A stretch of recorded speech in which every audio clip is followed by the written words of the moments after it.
Hello, welcome to Rough Cut Film Review. So this is a very quick special episode for Halloween, and as you've probably guessed from the title, this is the Hellraiser special, and I'm going to try not to repeat myself too much because I want to get it all in one episode. So I've recently rewatched all the Hellraiser films, which was a very interesting experience, not necessarily for the quality of the films, but just how quickly the whole thing falls down after the first one. When Hellraiser first came out, people got famously very excited about it, so Stephen King declared Clive Barker to be the future of horror. Not everyone got quite so excited, though, it's worth saying, and Roger Ebert was very sniffy about it. However, for me, the first Hellraiser was a very good low-budget, or relatively low-budget, horror film that flattered to deceive. I really got the impression that there was a very strong idea there, that the mythos and the monsters, it was a really good sandbox for future horror films. However, after the first sequel, which was over-the-top, gory, silly fun, but I still found it fun, the whole thing just completely falls down, and then continues to roll down the hill even further. You know, in those comedies where someone falls off something and they go, ooh, ah, oh, ah, and then they stop on the cliff and go, oh, that really hurt, and then they keep falling,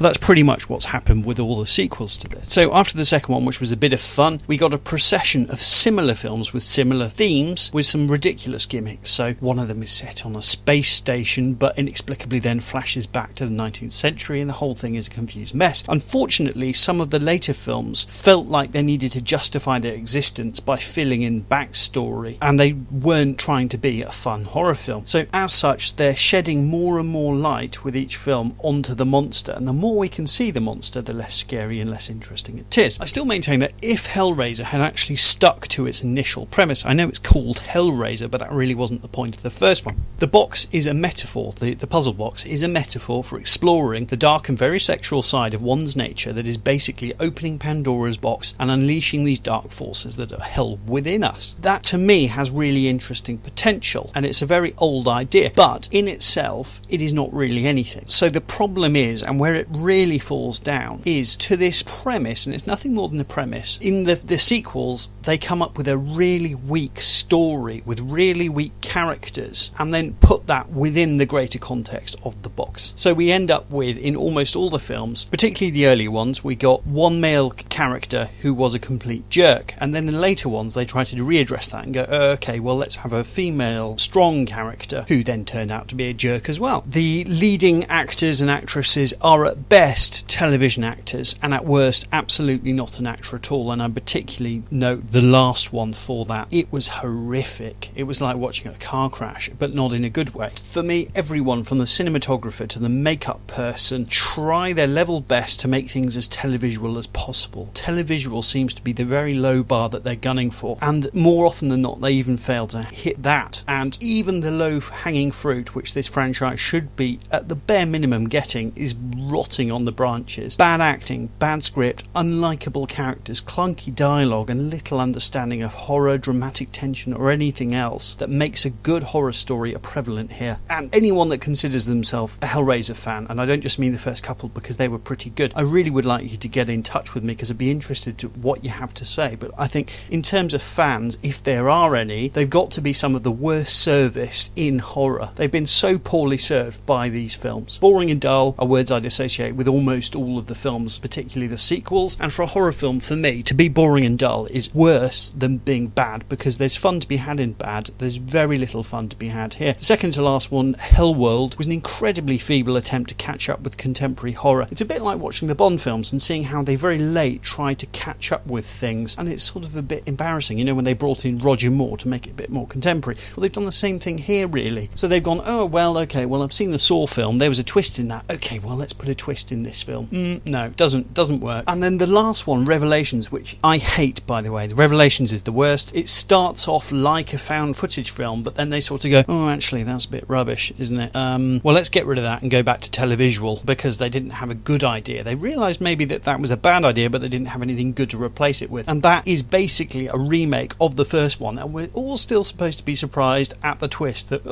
spoiler alert, he's not who I thought he was. Well, of course he is. He's acting differently, completely differently. Really, really bad. The last one really did make me cross. I mean, I read into it, and apparently it was pushed out because they had a legal obligation that they had to make another film. Just goes to highlight that the people that make these films just don't care. Shove it out, that'll do, that's their attitude. Give the fans any old nonsense, what do they know? There are so many common complaints about the individual sequels, even the best ones, and I mean the first one has its fair share of problems, but I don't want to get bogged down in what went wrong there, what's silly and what's camp and what's cheesy. So I just want to talk briefly what I like about the first one. I know it's called Hellraiser, which implies hell and demons, etc., but the first one, the Cenobites, who are the monsters, they are not inherently good or bad. They are amoral. They are basically sexual and experience explorers. They're basically sort of sadomasochistic perverts who want to try stuff. They are not bad. They are absolutely amoral. They've got no interest in good or evil. Those words mean nothing to them, and that's sort of interesting. But straight away with the first sequel, the second one, they went, oh actually